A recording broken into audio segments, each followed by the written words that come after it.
6장에서 우리가 다시 한번 돌이켜 생각하면 구제에 대해서 말씀을 하셨습니다.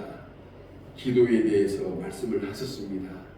또 금식에 대해서, 그리고 보화를 하늘에 쌓아두라 하는 이 말씀을 우리가 6장에서 들었습니다. 그 6장의 내용 속의 말씀은 사람을 의식하지 말라 하는 거예요. 사람을 의식하지 말고 은밀하게 계시는 여호와 하나님 앞에 이 모든 일들을 그렇게 해라 하는 거죠.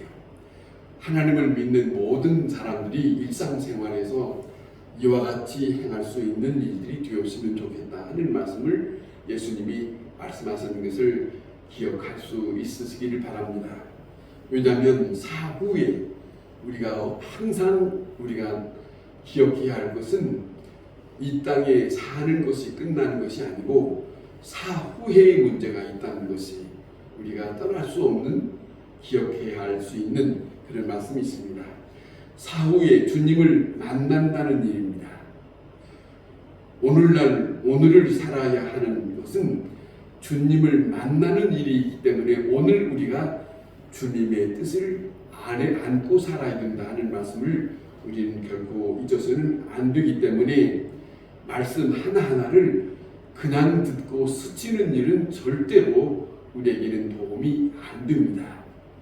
들려지는 모든 말씀이 하나님의 백성에게 주신 말씀은 하나님의 백성이 마땅히 그 일을 잘 하나님의 백성답게 살아가기를 원하시는 아버지의 뜻이 담겨져 있음을 우리는 절대로 간과해서는 안 될 것이다 하는 말씀이 있습니다.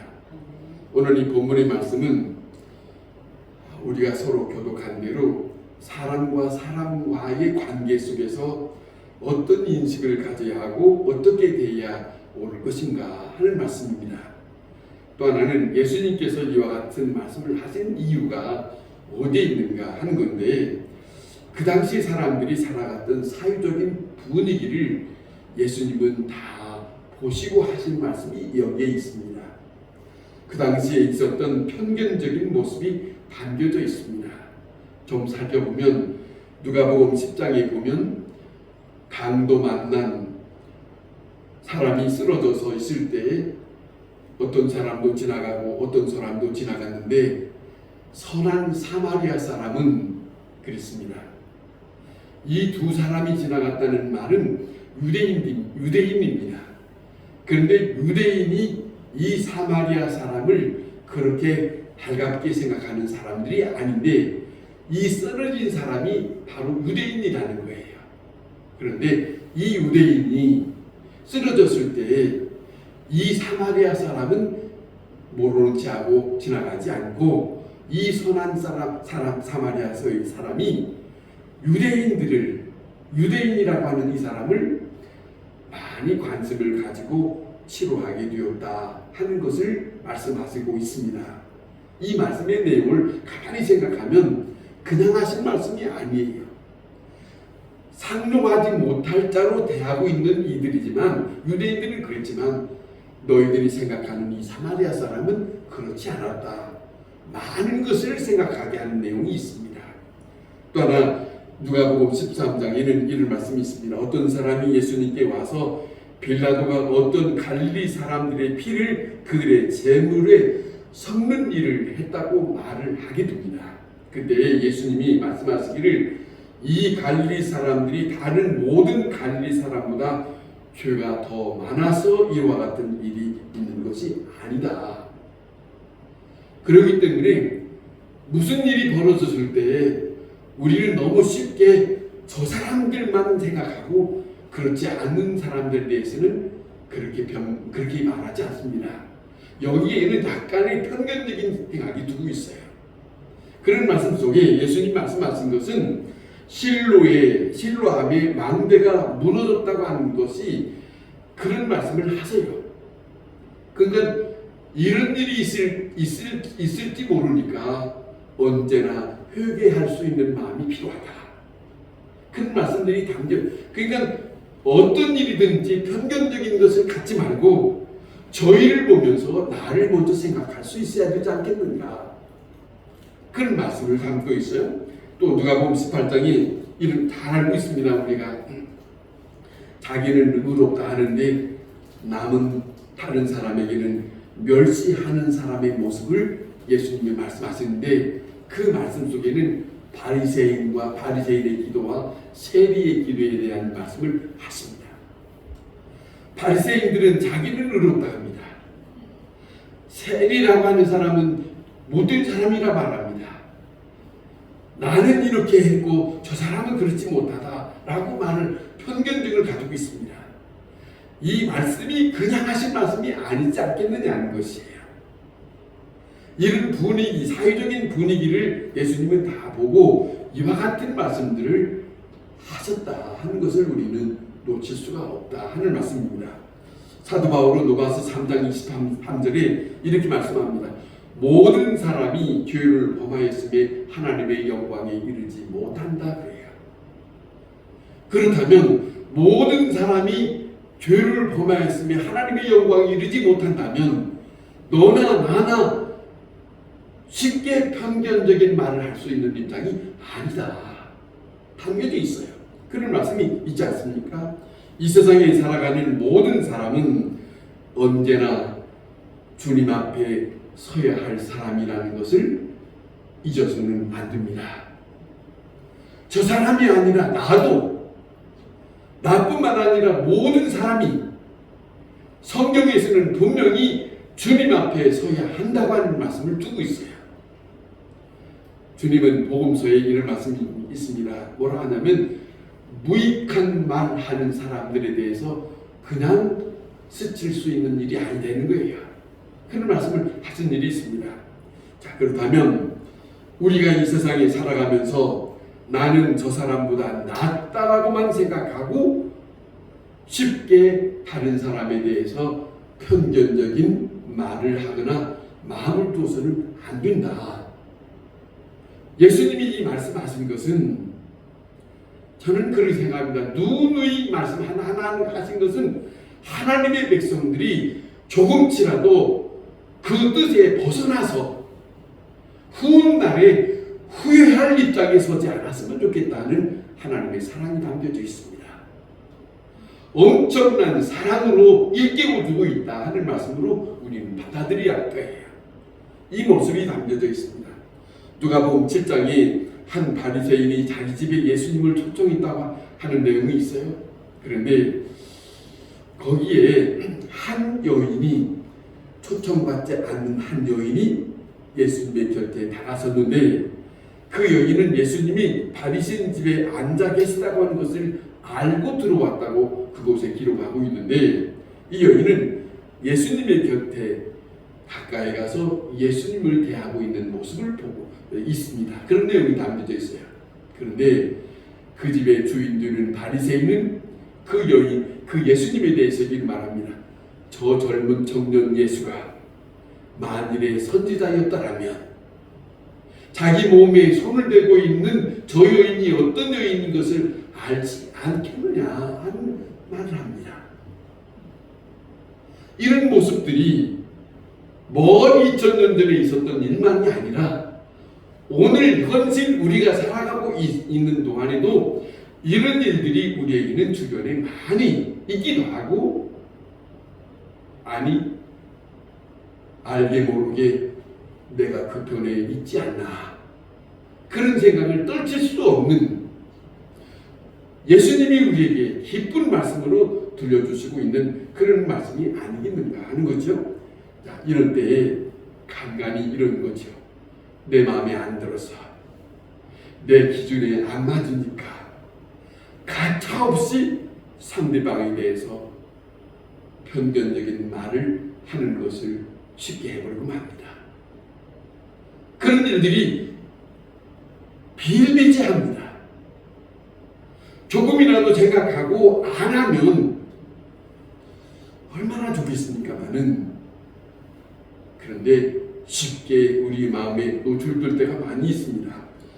예수님께서 유대 땅에 계실 때에 당시 유대 사람들의 모습은 율법주의적인 삶을 살고 있습니다.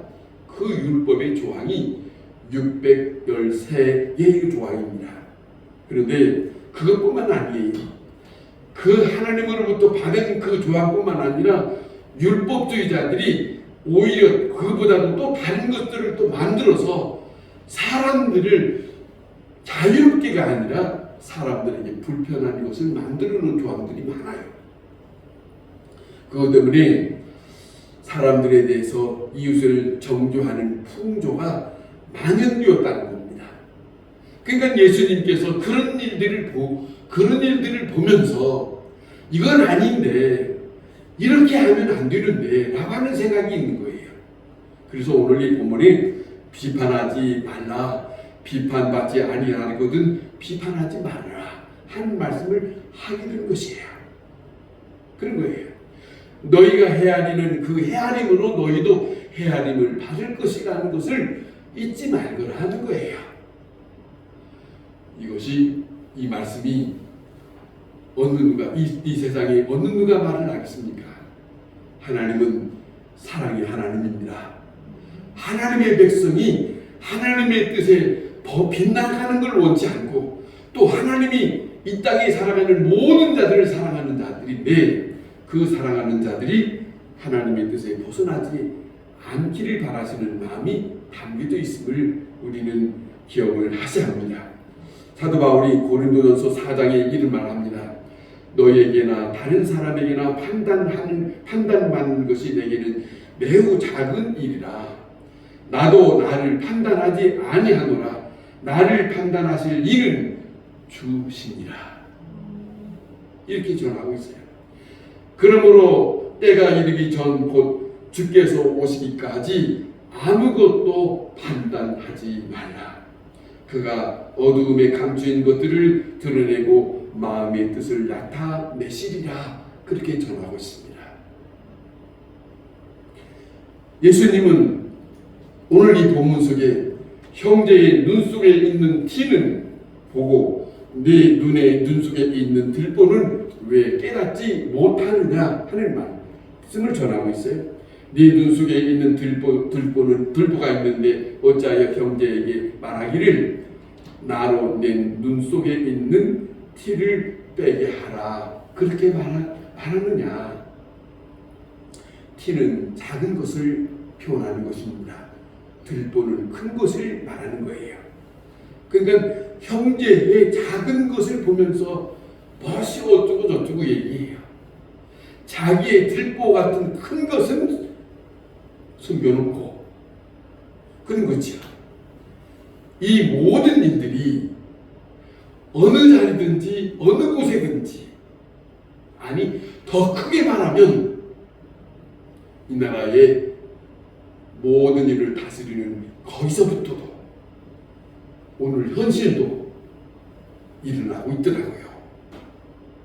오늘도 있어요. 자, 하나님 앞에 죄인이 아닌 자가 어디 있겠습니까마는 사람은 어떠한 형편에서든지 간에 죄와 허물이 있습니다. 그렇죠? 죄 가운데 살고 죄 가운데 지내는 것이 인간입니다. 어느 누구에게 특별하게 구별되는 것이 아니에요. 어느 누구에게만 정해 있는 것이 아니라 모든 사람에게 이 땅에 사는 모두에게는 죄 가운데 살고 죄를 지으면서 살고 허물과 죄를 벗어날 수 없는 가운데 살고 있는 그 형편, 누가 누구를 헤아리며 누가 누구를 판단할 수 있겠느냐, 이것을 우리에게 깊이 말씀하시고 있어요. 오직 판단하실 이는 주 여호와 하나님 한 분뿐이다. 그걸 우리에게 가르쳐주고 있습니다. 저는 이렇게 생각해 봅니다. 여러분 감옥 아시죠?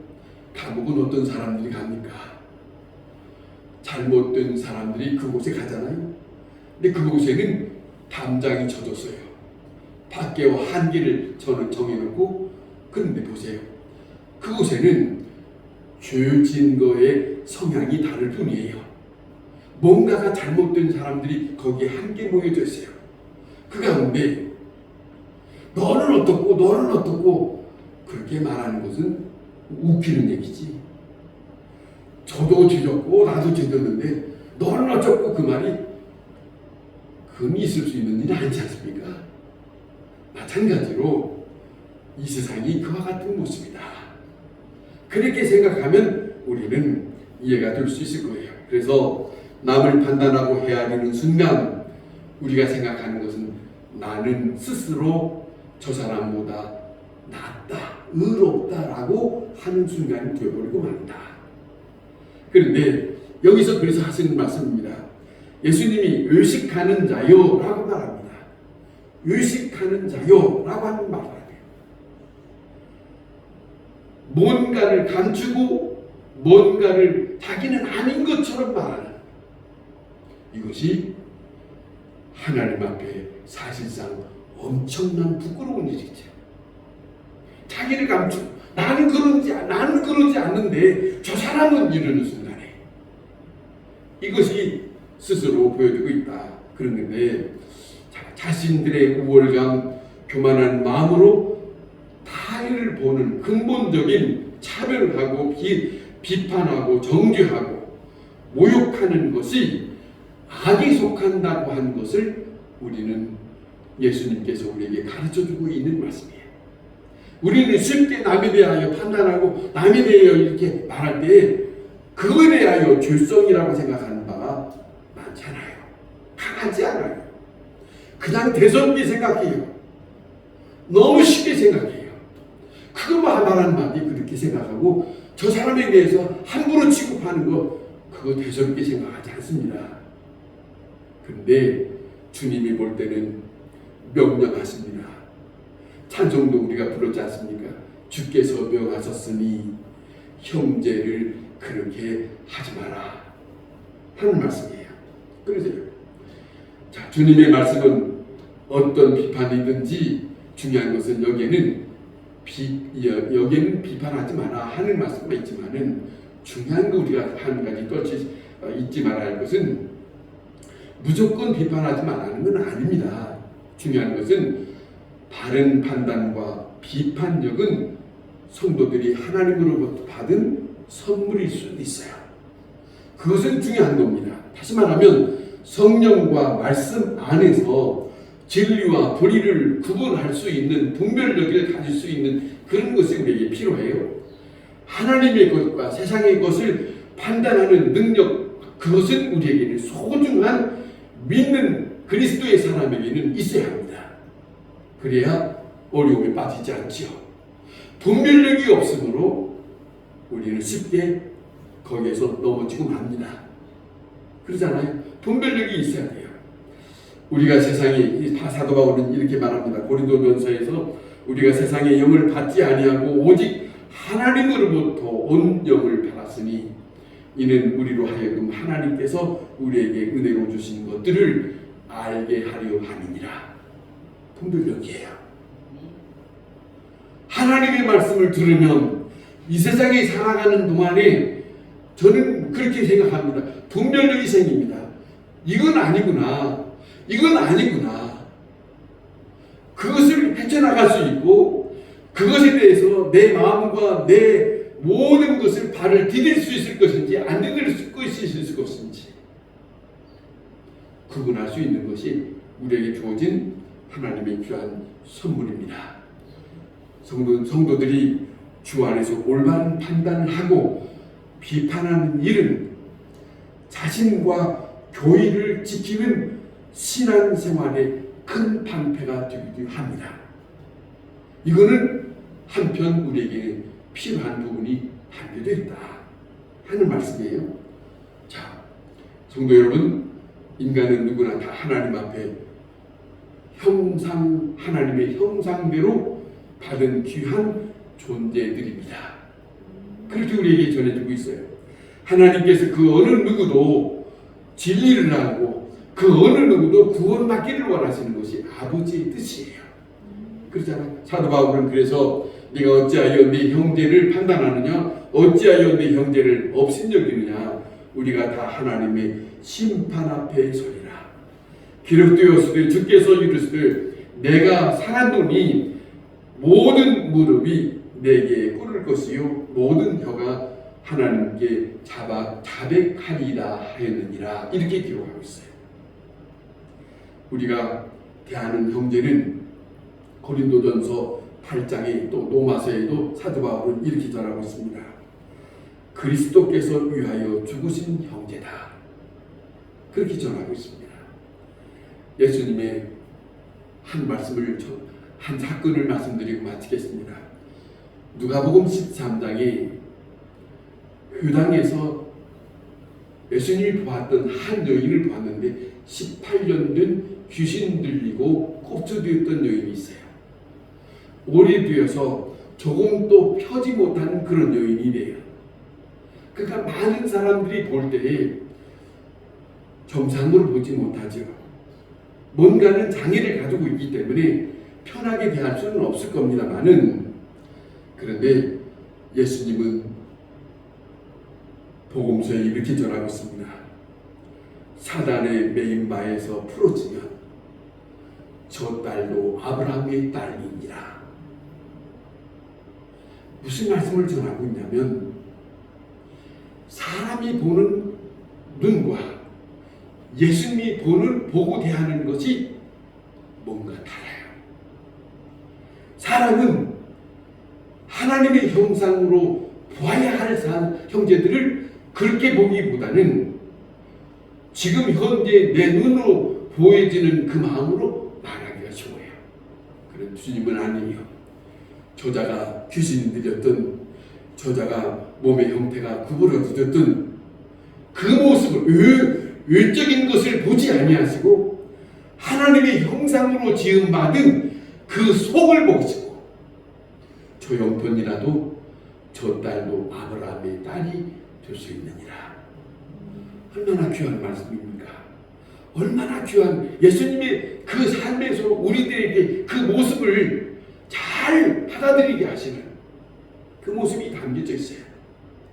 우리는, 저도 마찬가지지만 간혹 우리는 쉽게 의무적인 것을 보면서 말할 때가 많습니다. 그런데 그것보다도 주님의 사람이라면 마음에 그리고 생각에 전환해서 예수님처럼 형편을 보면서 하나님께서 저에게 축복하시는 것으로 바라볼 수 있다면 새롭게 대할 수 있을 거예요. 살리는 사람으로 볼 수 있을 거예요. 하나님의 사람으로 귀하게 대할 수 있을 거예요. 그런 모습이 오늘도 우리에게 필요하기 때문에 예수님은 형제에 대해서 비판하지 마라. 형제에 대해서 헤아리려고 하지 마라. 이 말씀을 우리에게 주신 줄로 믿습니다. 우리의 믿음의 삶 속에서 이 말씀이 우리 속에 자리 잡고 주님의 음성으로 들려지고 우리의 생각과 우리의 마음이 새로운 모습으로 되어질 때 다른 사람이 우리를 볼 때도 달리 볼 거예요. 말씀을 받아 먹은 자가 다르구나. 그거는 자기 스스로도 느낄 수 있을 거예요. 이건 아니구나. 아니지. 그러면서 어떤 사람이든지 다가설 수 있는 마음이 이제는 생길 수 있다. 보기 좋은 사람만이 아니라 어려운 형편에 있든지 이쪽으로 정말로 보기가 조금 쉽지 않다 하더라도 하나님의 영으로 받은 사람에게 마음에는 달리 갈 수 있지 않겠는가. 이것이 주님이 우리에게 바라시는 뜻으로 우리에게 이 말씀을 주신 줄로 믿습니다. 기도하겠습니다.